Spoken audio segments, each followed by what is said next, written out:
if you're a basketball athlete or if you just enjoy playing the sport basketball. Basketball is a sport that is played worldwide, and it focuses on entertainment and the use of exercise. Although these athletes know the rules and fundamentals of the game, it is important that they learn the history of the game and where it first originated. Now, I've played basketball since I was little, and currently I'm a varsity athlete in my high school.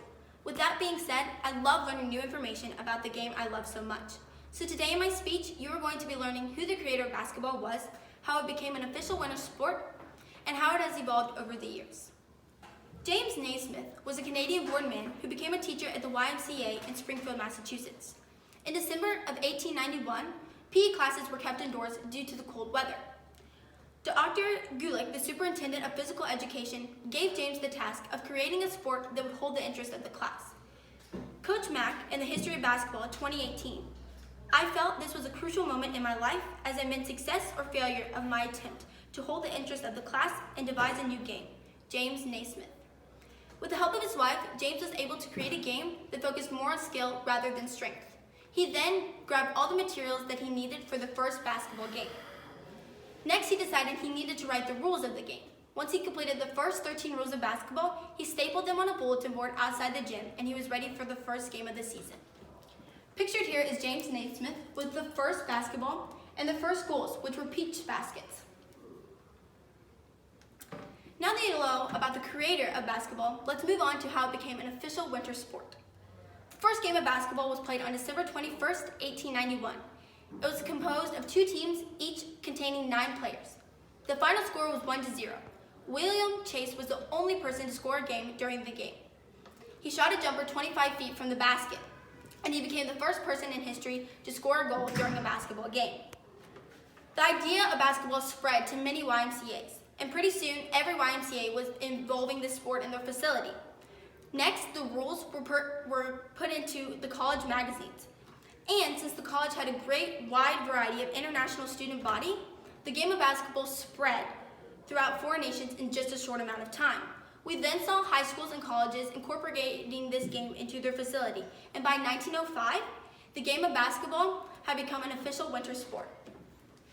Pictured here is the first 13 rules of basketball by James Naismith, which you all will receive a copy of after my presentation.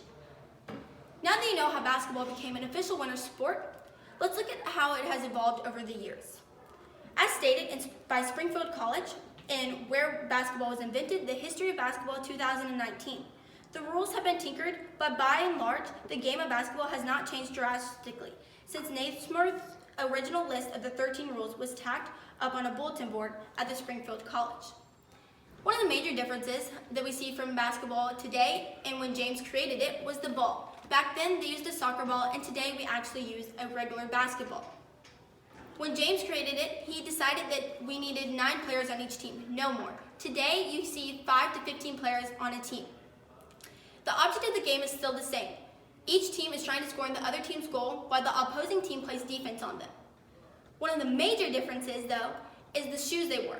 Back then, they wore Converse, but over the years, the shoes they have worn are now evolved into modern-day basketball shoes. Here is Converse, which are the first basketball shoes ever used during a game.